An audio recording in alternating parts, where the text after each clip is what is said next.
అప్పుల బాధలు వెంటాడుతున్నాయా? అయితే 6 జేవిఆర్ వారి జాతిరత్నాలు ధరించండి. హాయ్ హలో నమస్తే, నేను మీ కట్టా కార్తీక్.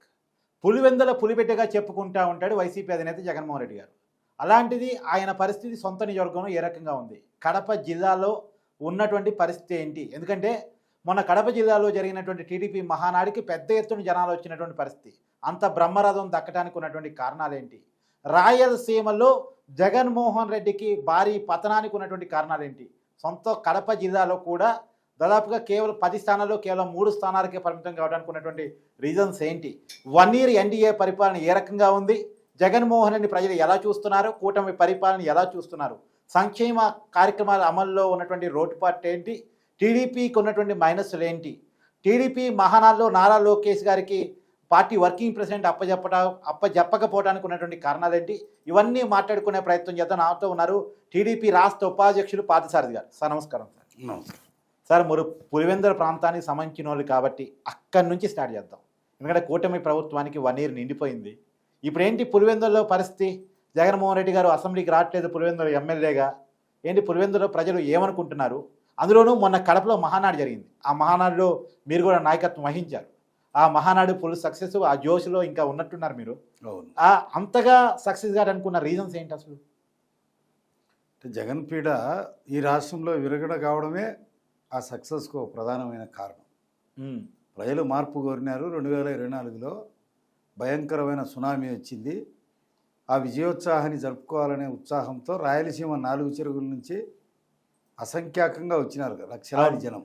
ఒక రాయలసీమ నుంచే అక్కడ స్టేజీ వరకు రాలేక ఎక్కడికక్కడ కడప శివార్లలో పులివెందుల నుంచి వచ్చే ఒక రోడ్డు, జమలమడుగు నుంచి వచ్చే ఒక రోడ్డు, ప్రొద్దుటూరు నుంచి వచ్చే ఒక రోడ్డు, తిరుపతి నుంచి వచ్చే ఒక రోడ్డు, నెల్లూరు నుంచి వచ్చే ఒక రోడ్డు, ఇక్కడ మదనపల్లి బెల్ట్ నుంచి ఒక రోడ్డు, రోడ్లన్నీ జనసముద్రం అయిపోయాయి. ఎక్కడికక్కడ దిగ్బంధనం అయిపోయినారు, రాలేకపోయినారు. అక్కడ స్టేజీ దగ్గర ఉండే జనం అంతా కలిస్తే కడప ఒక సముద్రం, అవును, జనసముద్రం మాదిరి కనపడినది. అంటే సహజంగా కడప అంటే అది జగన్మోహన్ రెడ్డి కోట అనుకుంటారు. అలాంటి కోటలో మహానాడు పెట్టడమే ఒక పెద్ద ఇది. అంటే పోయినసారి ఏదో ఎమ్మెల్యే ఎన్నికలు అంటే అసెంబ్లీ ఎన్నికల్లో 7 సీట్లు వచ్చాయి కాబట్టి పెట్టారా, లేకపోతే ఏంటి అసలు రీజను? కోట లేదు, కాటు లేదు. కోట గీట అన్నీ తుత్తునీళ్ళు అయిపోయినాయి. పేకమేడలా కూలిపోయింది. మొన్న కూడా ఈ కాంగ్రెస్ వీళ్ళు రాజశేఖర రెడ్డి వాళ్ళ డాక్టర్ పోటీ చేయకుండా ఉంటే షర్మిల గారు ఎంపీగా పోటీ చేయకుండా ఆ ఎంపీ సీటు కూడా వచ్చేది. అవునా? 1,42,000 ఓట్లు, ముఖ్యంగా తెలుగుదేశం ఓట్లు చీల్చింది. సరే, ఎందుకంటే 2019 ఎన్నికలు చూస్తే కడప జిల్లాలో 10కి 10 సీట్లు వైసీపీవే.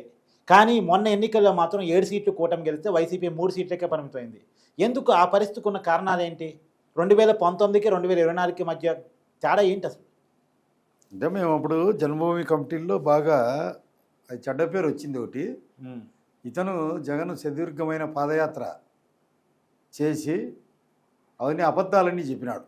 అడిగిన వారికి అడగని వారికి ఏదో ఒక్కసారి ప్లీజ్ ప్లీజ్ అంటే ఒక్క అవకాశం ఇచ్చినారు. అవకాశం ఇచ్చిన తర్వాత తెలిసింది ఎంత తప్పు చేసినామో.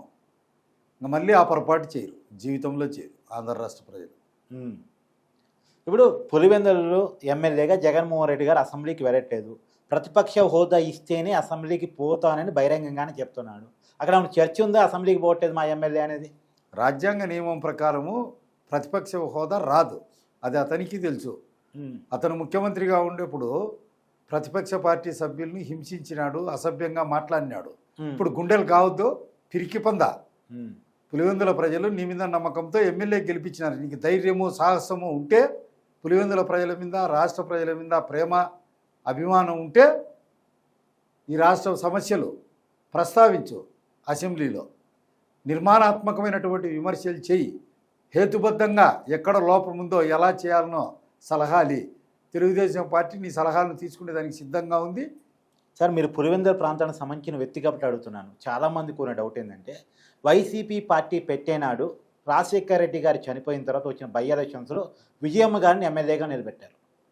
మరి సిట్టింగ్ ఎమ్మెల్యేగా ఉన్నటువంటి విజయలక్ష్మి గారిని, విజయమ్మ గారిని పక్కన పెట్టి మరి 2014 ఎన్నికల్లో పులివెందులలోనే జగన్మోహన్ రెడ్డి గారు ఎందుకు పోటీ చేశారు అంటే ఏం చెప్తారు? ఎందుకంటే పార్టీ ప్రెసిడెంట్ ఆయనే, ఆయన ఎక్కడ కావాలనుకుంటే అక్కడ పోటీ చేసే అవకాశం ఉంది. కానీ సిట్టింగ్ ఎమ్మెల్యేగా ఉన్న విజయం గారిని వైజాగ్ ఎంపీగా పంపించి తను పులివెందులో పోటీ చేశాడు. కారణం ఏంటి? వాళ్ళ తల్లి ఎట్లు ఓడిపోతుంది, ఓడిపోయినా కానీ ఏం అవసరం పులివెందుల తప్ప వాళ్ళు ఎక్కడా గెలిచినట్టు వాళ్ళ చరిత్రలో లేదు. ఓకే, ఇప్పుడు వాళ్ళ ఫాదర్ కూడా అంటాను, నేను రాయచోటికి పోతాడు, ఆడికి పోతాడు, అది పోయింది లేదు, సచ్చింది లేదు. ఎవరు? రాజశేఖర రెడ్డి వాళ్ళ గారా? ఫాదర్ని కూడా అప్పుడు అంటారు, నేను టాకు మేము రాయచోటి నిలబడతాం, ఏడైనా నిలబడతామని. రాజశేఖర రెడ్డి గారు బావిలో అంటే రాజశేఖర రెడ్డి గారు పులివెందులో తప్ప ఇంకెక్కడ గెలవలేరా? ఎక్కడ గెలవలేరు. ఎందుకు గెలుస్తారు? వాళ్ళ అమ్మ ఏమైంది విశాఖపట్నం పోయి 92,000 98,000తో ఓడిపోయింది. అంత సీన్ ఏం లేదు వాళ్ళకు. అంటే కాస్త టీడీపీకి ఇన్ని దశాబ్దాల అనుభవం ఉంది, ఎందుకు ఆ పులివెందుల సీట్ని క్యాప్చర్ చేయలేకపోతుంది టీడీపీ? అది చంద్రబాబు నాయుడు గారిని అడిగితే, మా పెద్ద ఆయన్ని అడిగితే ఆయన్నే బాగుంటుంది. దానికి సమాధానం ఆయన దగ్గరే ఉంది.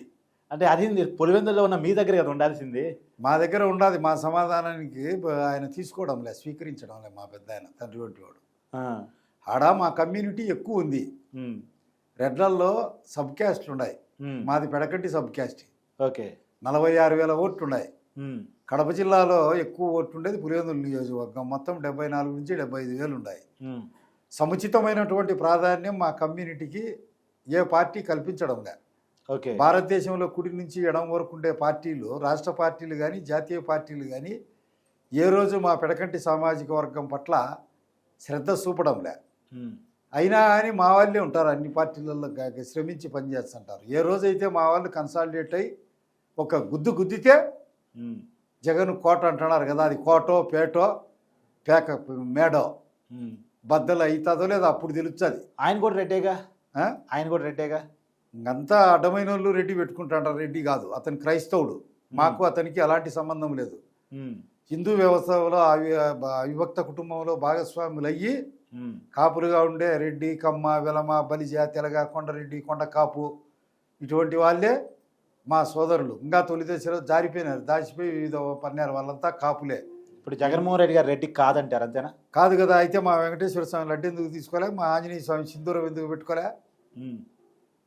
మా గంగమ్మ దగ్గర ఎందుకు పూజ చేసుకోవడంలే? అది క్రైస్తవం అనే సపరేట్ జెరూసలేంలో పుట్టింది. వాళ్ళ పేర్లు డేవిడ్, యేసయ్య, మోసెస్సు, ఏసా, లూకా, లూథరు అట్లా ఉంటాయి. ఆ పేర్లు పెట్టుకోవాలి, మా పేరు కూడా పెట్టుకోకూడదు. జగన్ అనేది హిందూ పేరు. ప్రజలను వంచేదానికి, హిందూ ఓట్లు కొట్టేసేదానికి తప్ప ఏం కాదు. మావాడు కాదు, ఒరిజినల్ రెడ్డి కాదు, ఓట్ల కోసం పెట్టుకున్నాడు. మా వాళ్ళంతా కూడా ఆ భావ ప్రవాహంలో కొట్టుకొని పోవద్దు, మనవాడు కాదు. ప్రవాహ వేగానికి కరిగిపోయే మట్టి ముద్దల్లా ఉండద్దు, పేడ ముద్దల్లా ఉండద్దు. మనంగానే ఉన్నాం, అరువు తెచ్చుకోవద్దు, మనవాడు కాదు. కానీ పులివెందుల ప్రజలు పదే యాక్సెప్ట్ చేస్తున్నారుగా జగన్మోహన్ రెడ్డి గారిని.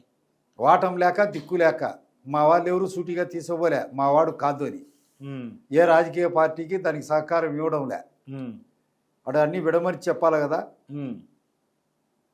ఇప్పుడు మా పద్ధతిలో లేరు, మా సంస్కృతిలో లేరు, మా ఆచారంలో లేరు, మా వ్యవహారంలో లేరు, మా వివాహంలో లేరు, మా పూజలో లేరు, మా పునస్కారంలో లేరు, మా కర్మకాండలో లేరు, మా సత్యనారాయణ వ్రతం లేరు, మా వెంకటేశ్వర స్వామి భజనలో లేరు. ఎట్లా మా వాళ్ళు అవుతారు? ఒకటన్నా కలవాలి కదా. బొట్టు లేదు, అదేలేండి, తాలిబొట్టు లేదు, పసుపు తాడు లేదు, లడ్డు లేదు, గుండు లేదు, కట్టు లేదు, బొట్టు లేదు, ఏమీ లేదు. సర్కస్లో కదా లాస్ట్లో చివరిలో బఫూన్ మాదే వేస్తాడు చూడు వేషం, నేను పైల్వాన్ని అని. అట్లా ఆ బఫూన్లా నేను హిందువుని అని ఆటలాడుతున్నాడు. ఇప్పుడు మీరు పులివెందుల్లో రాజకీయ కార్యక్రమాలు చేసుకోగలరా? ఎందుకు చేసుకోలేము?